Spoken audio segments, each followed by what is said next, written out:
찬송가 304장 함께 찬양하겠습니다.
기도하겠습니다. 사랑의 하나님, 연약한 우리를 부르시고 주의 자녀 삼아주셔서 이렇게 하나님 말씀을 묵상하며 하루를 시작하게 하시니 참으로 감사드립니다. 이른 아침 눈을 뜨는 것, 주님 앞에 나아오는 것 모두 성령 하나님의 인도하심을 믿습니다. 사랑하는 수요제일교회 성도님들, 놀라운 하나님의 은혜에 감사하며 하나님 말씀을 옥토처럼 갈린 마음밭에 잘 간직하는 복된 성도님들 될 수 있길 간절히 기도합니다. 부족한 종의 입술로 선포되어지는 말씀, 이 귀한 시간을 낭비하는 것이 되지 않도록 지켜 보호하여 주시고 예수님의 이름으로 모인 공동체와 늘 동행하시는 성령 하나님을 바라볼 수 있도록 예수 그리스도의 희생과 헌신을 더욱 절절하게 느낄 수 있도록 하나님 아버지의 크신 사랑하심을 깨달아 알 수 있도록 붙잡아 주시옵소서. 우리 연약함과 아픔을 다 하신 하나님께서 각자에게 필요한 그 말씀을 이 시간을 통해 들려주실 줄 믿습니다. 변함없는 사랑으로 가르치시고 성장시키시는 하나님을 찬양하며 예수 그리스도의 이름 받들어 기도합니다. 아멘. 오늘 우리에게 주신 하나님 말씀은 마태복음 21장 33절부터 46절까지 말씀입니다. 한 집 주인이 포도원을 만들어 한 울타리로 두르고 거기에 집자는 틀을 만들고 망대를 짓고 농부들에게 새로 주고 타국에 갔더니 열매 거둘 때가 가까우매 그 열매를 받으려고 자기 종들을 농부들에게 보내니 농부들이 종들을 잡아 하나는 심히 때리고 하나는 죽이고 하나는 돌에 쳤거늘 다시 다른 종들을 처음보다 많이 보내니 그들에게도 그렇게 하였는지라. 후에 자기 아들을 보내며 이르되 그들이 내 아들을 존대하리라 하였더니 농부들이 그 아들을 보고 서로 말하되 이는 상속자니 자 죽이고 그의 유산을 차지하자 하고 이에 잡아 포도원 밖에 내쫓아 죽였느니라. 그러면 포도원 주인이 올 때 그 농부들을 어떻게 하겠느냐? 그들이 말하되 그 악한 자들을 진멸하고 포도원은 제때 열매를 바칠 만한 다른 농부들에게 새로 줄지니이다. 예수께서 이르시되 너희가 성경의 건축자들이 버린 돌이 모퉁이의 머릿돌이 되었나니 이것은 주로 말미암아 된 것이요 우리의 눈에 기이하도다 함을 읽어본 일이 없느냐. 그러므로 내가 너희에게 이르노니 하나님의 나라를 너희는 빼앗기고 그 나라의 열매를 맺는 백성이 받으리라. 이 돌 위에 떨어지는 자는 깨지겠고 이 돌이 사람 위에 떨어지면 그를 가루로 만들어 흩으리라 하시니 대제사장들과 바리새인들이 예수의 비유를 듣고 자기들을 가리켜 말씀이신 줄 알고 잡고자 하나 무리를 무서워하니 이는 그들이 예수를 선지자로 암이었더라. 아멘. 빼앗기고 받으리라는 제목으로 하나님 말씀 증거하도록 하겠습니다. 이전에 담임 목사님께서 주일 설교 시간에 인용하신 아무도 사랑하고 싶지 않던 밤이라는 에세이가 있습니다. 저는 담임 목사님 설교를 듣고 이 책을 읽으면서 마음 한편을 아리게 하는 한 문장을 발견했는데요. 바로 다음 문장입니다. 있지 않은 것을 있다고 했고 진짜 있는 건 없다고 했다. 속인 내가 미웠고 속은 내가 원망스러웠다. 그러나 누가 누구를 미워한단 말인가. 둘 다 내 마음인 것을. 이 문장은 잠시 있는 것을 영원한 것처럼 여기고 항상 있는 것을 없는 것처럼 보았던 자신의 연약함에 대해 고백하는 내용입니다. 이 에세이는 작가이자 목사인 김남준 목사님이 쓴 에세이인데요. 잠시 있는 것을 영원한 것처럼 여기는 해석사회 속에서 눈에 보이지 않지만 항상 있는 하나님 나라를 살아가는 기독교인들의 마음을 잘 표현해주는 문장이라고 할 수 있습니다. 눈에 보이지는 않지만 항상 존재하고 항상 나를 이끄는 하나님 나라.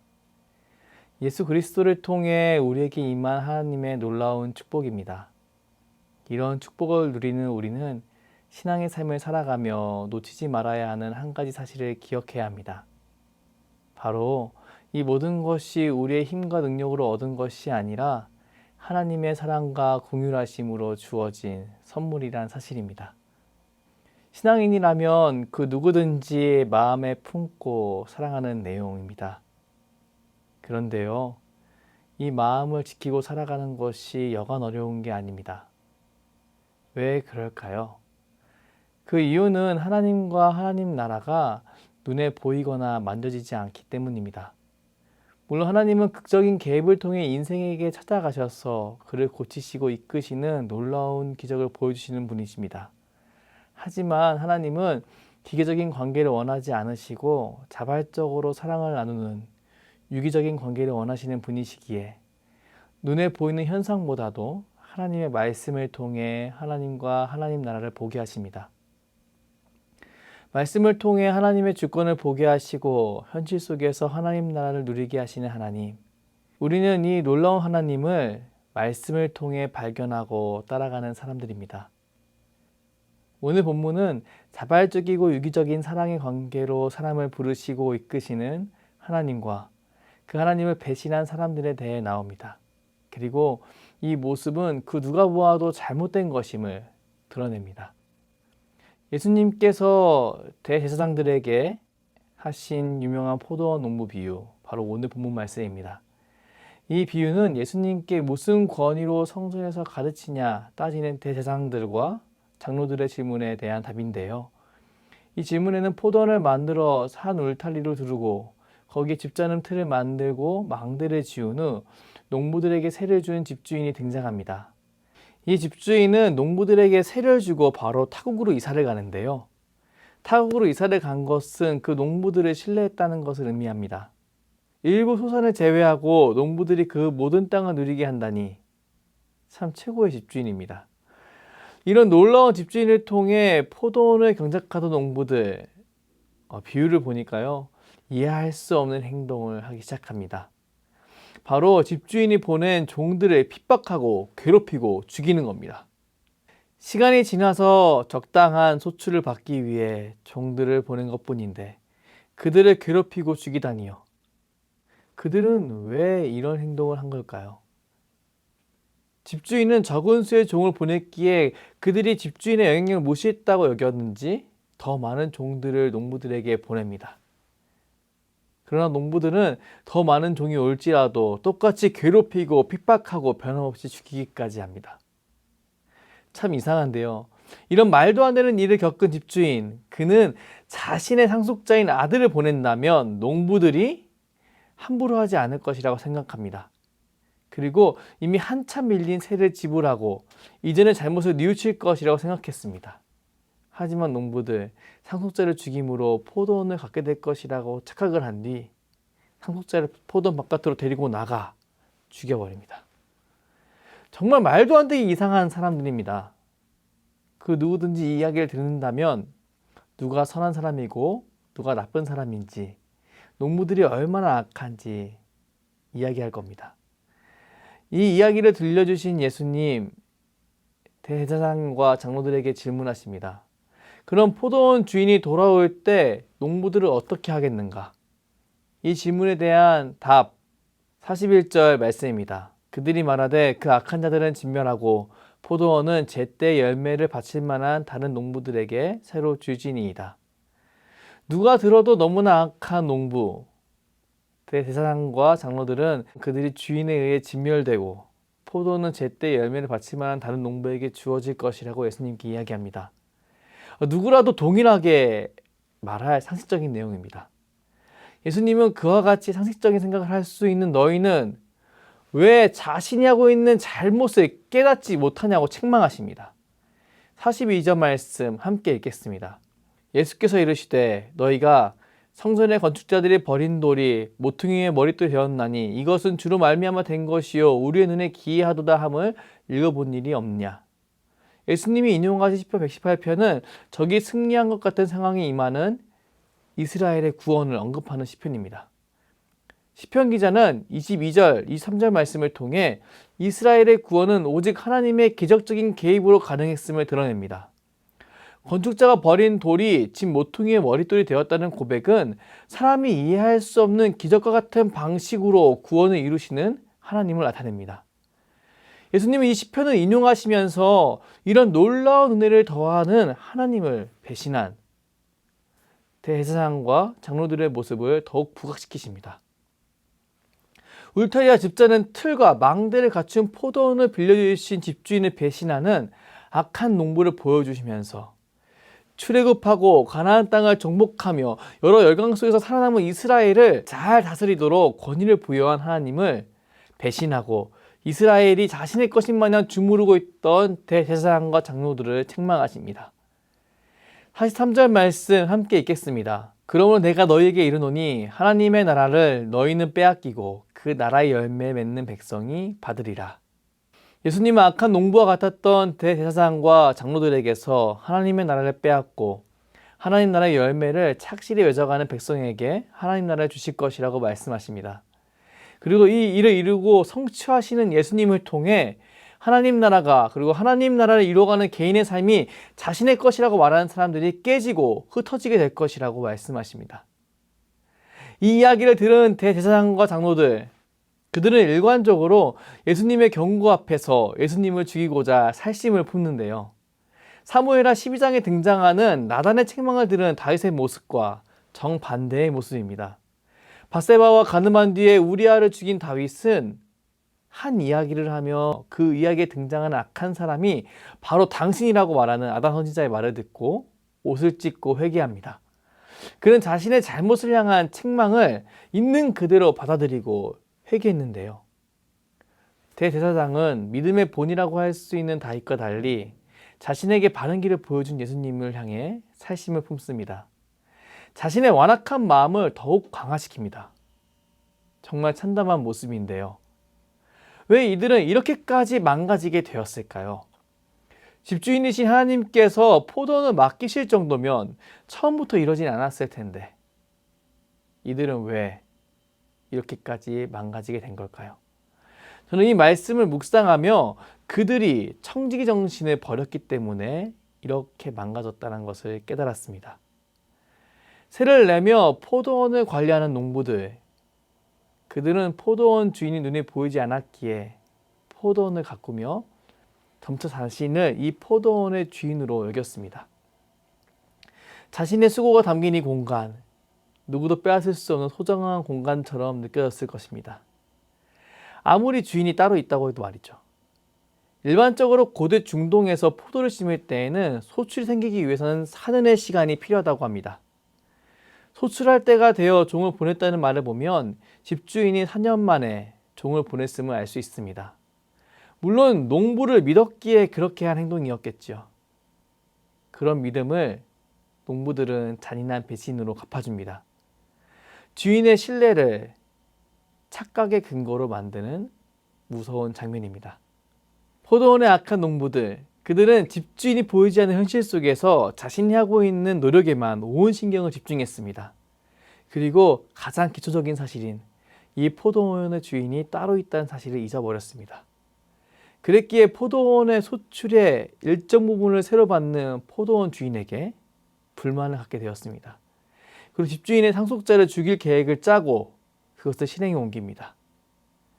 우리는 이 모습을 바라보며 내가 누리고 있는 모든 것이 하나님으로부터 주어진 선물임을 기억하는 청지기 정신이 신앙생활에 얼마나 중요한지 다시 깨닫게 됩니다.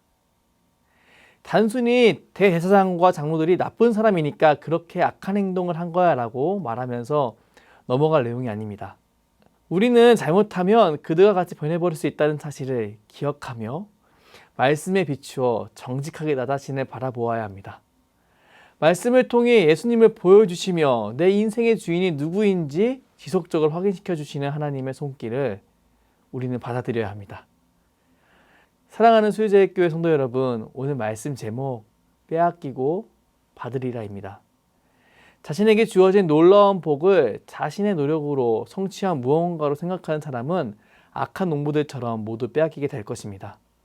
그와 반대로 내가 누리고 있는 모든 것이 하나님의 은혜임을 믿고 겸손하게 하나님 나라를 섬기는 사람들, 청지기 정신을 가지고 살아가는 사람은 더욱더 하나님 나라를 통해 주어지는 의와 평강과 희락을 누리게 될 것입니다.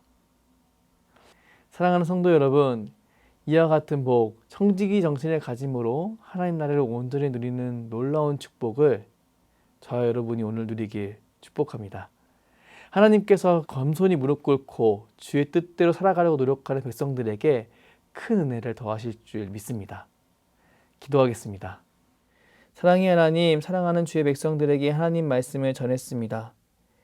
오늘 말씀을 붙잡고 청지기 정신에 바로 가기로 결단하는 주의 권속들에게 충성된 백성들이 누릴 수 있는 의와 평강과 희락, 오늘 하루 가득 누릴 수 있도록 인도하여 주시옵소서. 하나님께서 우리의 참 주인이 되었을 때 하나님 나라가 온전히 임하며 그 놀라운 기쁨이 우리 가운데 가득할 줄 믿습니다. 그렇게 인도하실 주님을 찬양하며 주께서 가르쳐 주신 기도로 기도하오니 하늘에 계신 우리 아버지 이름을 거룩하게 하시며 아버지의 나라가 오게 하시며 아버지의 뜻이 하늘에서 같이 땅에서도 이루어지게 하소서.